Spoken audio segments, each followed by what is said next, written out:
Hello எவ்ரிவான்ஸ், எல்லாருமே எப்படி இருக்கீங்க? நல்லா இருப்பீங்க நம்புறேன். இன்னும் எஸ்பிஐ பிஓ நம்மள நல்லா இருக்க விடணும் அப்படின்னா ஒரு வாரம் தான் இருக்கு.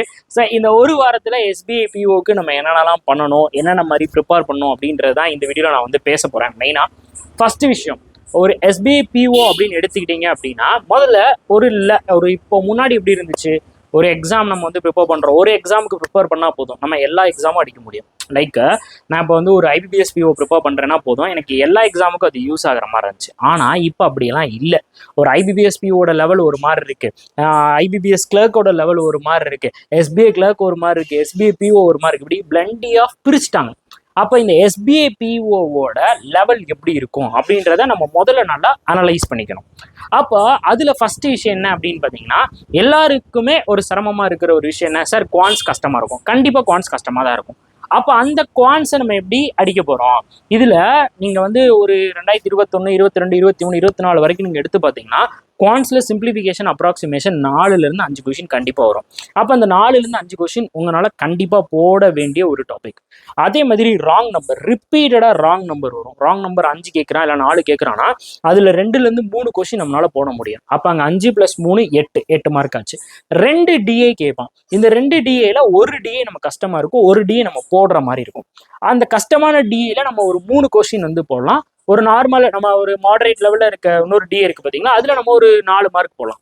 அப்போ அதில் ஒரு 7 மார்க். அப்போ 5 + 7 15 மார்க் ஷாராக நம்ம எடுத்துடணும். ஓகேங்களா?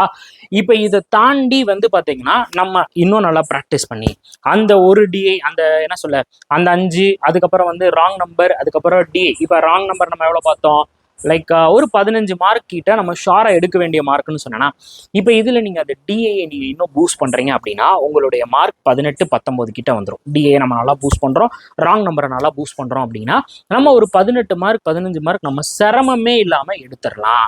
அதுக்கடுத்து அப்ளிகேஷன் டாபிக்ஸில் உங்களுக்கு ஏதாச்சும் ஒரு டைம் அண்ட் ஒர்க் நல்லா தெரியலாம், டைம் அண்ட் டிஸ்டன்ஸ் நல்லா தெரியலாம். இல்லை அப்படின்னா இந்த இன்னும் ஒரு 5 மார்க் இருக்குது பார்த்தீங்களா, அது எதுலேருந்து வரும், குவாட்ரட்டிக் ஈக்குவேஷன்லேருந்து வரும், இல்லை குவான்டிட்டி கம்பேரிசனில் வந்து வரும். அப்போ ஷாராக உங்களால் 20 மார்க் ஈஸியாக எடுக்க முடியும். மிச்சம் ஒரு 10 மார்க் அப்ளிகேஷன் அப்படின்ற ஒரு டாப்பிக்கை நீங்கள் தொடுவீங்க. அந்த அப்ளிகேஷன் டாப்பிக்கில் உங்களுக்கு எது ஸ்ட்ராங்கான ஏரியாவோ அதை பிடிச்சிக்கோங்க. இந்த மாதிரி ஒரு ஸ்டாட்டிக்காக ஃபார்ம் பண்ணி நீங்கள் அடிங்க. கண்டிப்பாக உங்களால் 20+ அட்டெம்ப்ட் வந்து குவான்ஸில் கொடுக்க முடியும். அதுவே ரீசனிங் எடுத்துக்கிட்டீங்க அப்படின்னா பசில்ஸ் அண்ட் சீட்டிங்ஸை கண்ணா மூடிக்கிட்டு பசில்ஸ் அண்ட் சீட்டிங் மேலே கை வைங்க. அதை செலக்ட் பண்ணி பசில்ஸ் அண்ட் சீட்டிங்ஸ் மேலே கை வைங்க. ரொம்ப கஷ்டமாக இருந்துச்சுன்னா அந்த பசில்ஸ் அண்ட் சீட்டிங்கை விட்டுருங்க. பிளட் ரிலேஷனை லாஸ்ட்டாக போடுங்க. சிலாரிசமை தேடி போடுங்க. இன்இக்வாலிட்டியை அடிச்சு போடுங்க. ஓகேவா? இந்த மாதிரி போட்டிங்கன்னா உங்களால் ரீசனிங்லேயும் நான் சொல்கிறேன் 20+ தான் போட முடியும். 25+ அப்படின்ற மாதிரி நம்ம போட முடியாது. பிகாஸ் இப்போ ரீசனிங்கில் வந்து பார்த்தீங்கன்னா நமக்கு என்ன பண்ணியிருக்கிறாங்க, அதோட லெவலை கொஞ்சம் பிஓனும் போது ஏற்றி வைப்பாங்க. அப்போ நம்ம பஸ்ஸில் போய் உட்காரும் போது நம்ம அடி வாங்குவோம். அதை கொஞ்சம் கரெக்ட் பண்ணிக்கோங்க. இங்கிலீஷ் அப்படின்னாலே எப்பயுமே வேர்ட்ஸ்வாப்பை நம்புங்க, ஜம்பிள்கிட்ட நம்புங்க, அப்புறம் வந்து ரீடிங் காம்ப்ரிஹென்ஷன் நம்புங்க. இப்போ உங்களுக்கு இப்போ நீங்கள் மார்க் டெஸ்ட் எடுக்கிறீங்க, மார்க்கில் வந்து மார்க் ரொம்ப கம்மியாக வருது அப்படின்னு உங்களுக்கு ஃபீல் ஆகுது அப்படின்னா டப்புன்னு ப்ரீவியஸ் இயர் கொஸ்டின் எடுத்து போடுங்க. இல்லை அப்படின்னா ஈஸியான வெப்சைட் ஏதாவது இருக்கும், லைக் ஏதாச்சும் ஒரு வெப்சைட் டெஸ்ட் புக்காக இருக்கலாம், இல்லை ஒரு ஆலி போர்டாக இருக்கலாம், இல்லை ஒரு ப்ராக்டிஸ் மார்க்காக இருக்கலாம். ப்ராக்டிஸ் மார்க்லாம் தொட முடியாது, ஆலி போர்டும் கொஞ்சம் கஷ்டமாக இருக்கும். டெஸ்ட் புக் எடுத்து போடுங்க. டெஸ்ட் புக்கில் ப்ராக்டிஸ் பண்ணுங்க. ப்ரீவியஸ் இயர் கொஸ்டின் எடுத்து சால்வ் பண்ணுங்க. உங்களை நீங்களே பூஸ்ட் பண்ணி திருப்பி வாங்க. விட்டுறாதீங்க. இந்த ஒரு வாரம் உங்களால் எத்தனை மார்க் டெஸ்ட் எடுக்க முடியுமோ, ஒரு 3 மார்க் டெஸ்ட் எடுங்க, ஒரு 4 மார்க் டெஸ்ட் எடுங்க. ஆனால் எடுக்கிற மார்க் டெஸ்ட்டை கம்ப்ளீட்டாக ரிவைஸ் பண்ணி ஸ்ட்ராங் எது வீக் எது அப்படின்னு நோட் பண்ணி கம்ப்ளீட் பண்ணுங்க. உங்களை நீங்களே வந்து ஒரு காம்படிஷனுக்குள்ளே கொண்டு வாங்க. கண்டிப்பாக வெற்றி நம்மதே. ஓகேவா? உங்களுக்கு எஸ்பிஐ பிஓக்கு இந்த லாஸ்ட் 1 வீக்குக்கு என்னால் என்னென்ன செஷன்ஸ்லாம் கொண்டு வர முடியுமோ கண்டிப்பாக கொண்டு வரேன் மண்டே ஆன்வர்ட்ஸ்.